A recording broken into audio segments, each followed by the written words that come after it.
When reviewing the state of our Edmonton hospitals, the documents read a little bit like the plagues of Egypt. Asbestos, mold, insufficient protection for fire and lightning bolts. Golf courses, golden handshakes, corporate handouts, and maintaining perks for their bloated bureaucracy. These are PC priorities. As I mentioned, $627,000 is what this member is receiving as a severance when she retires from here, Mr. Speaker. Perhaps maybe she'd like to elaborate upon that.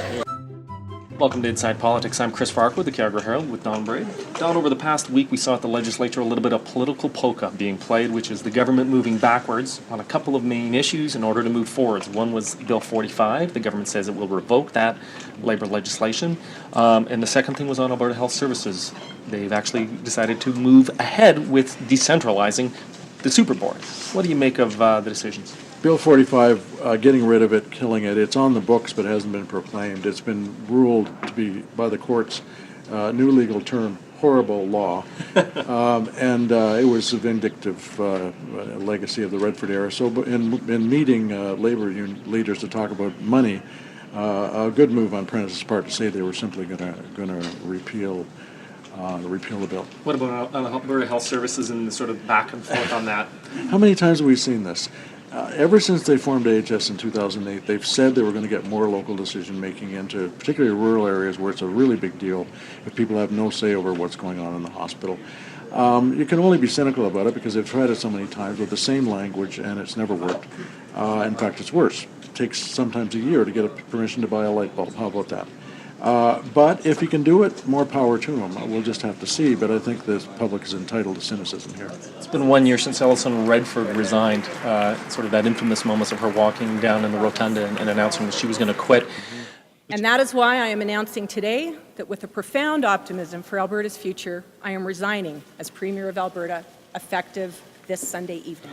But she really lit the fuse, I believe, on a topsy-turvy political year where all four of the political leaders in this province resigned. So obviously she's had, that event has had an imprint, I guess, lasting imprint upon Alberta politics, but does it still cast a shadow on the upcoming election? Well, certainly her departure had a tremendous release of political energy all over the place. Whether she has any impact now on the political scene, well, not really. I mean, the mere mention of her name still evokes a lot of emotion in the public, both negative and some positive. But whether her presence or this anniversary has any real particular political meaning, I don't think so. The Wild Rose leadership event, we saw some sparks fly in a couple of the debates, questions over, some of the policy issues.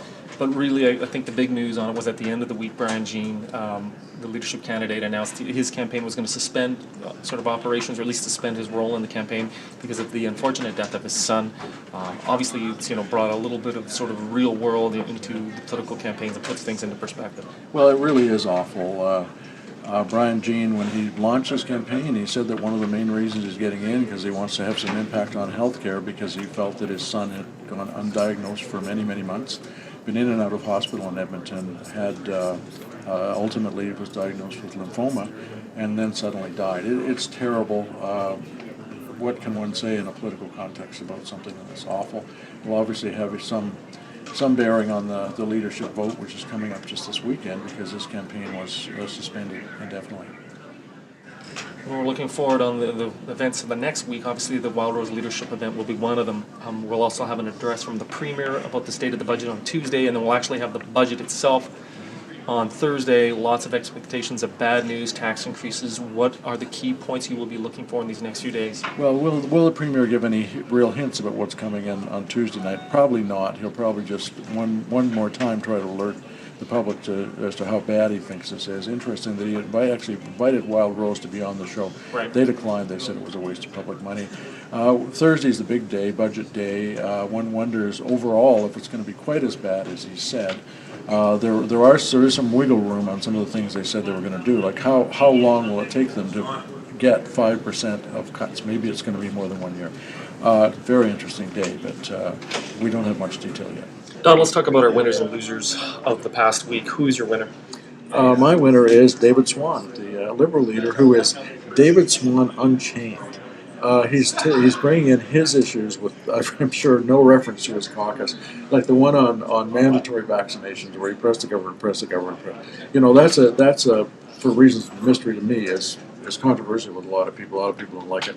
When Fwan was actually the leader as opposed to just the interim leader, the caucus probably wouldn't let him do that. And he also pressed the government very hard on this crazy business of Thomas Lukaszyk's former leadership candidate's cell phone bill being leaked during the leadership campaign.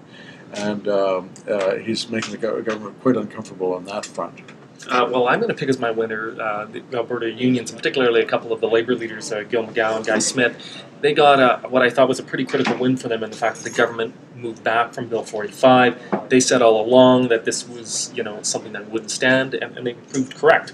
It just took a different political leader to take over the PC party. Who's your loser of the week? I'd have to say that Kyle Foster, the environment minister, who had the whole climate change file stripped from him and his portfolio, and given back to Diane McQueen, who handled it when she was environment minister. The whole story is that he's got so much to do, and well, he does. One of them is the golf course scandal and whether they're really going to spend all that money renovating and bringing back the Kananaskis golf course. But any time a minister has probably the major signpost element taken out of his caucus and given to another minister, it's trouble. My loser of the week is going to be the health minister, Stephen Mandel. It seemed like he was at the center of a lot of fire over the last few days.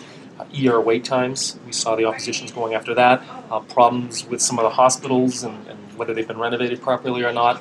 The AHS decentralization issue, it wasn't his fault, obviously, he wasn't around, but he's the health minister, so he gets to carry the baggage on it. Probably most importantly for Calgarians is sort of back and forth between what's going to happen with the Calgary Cancer Centre.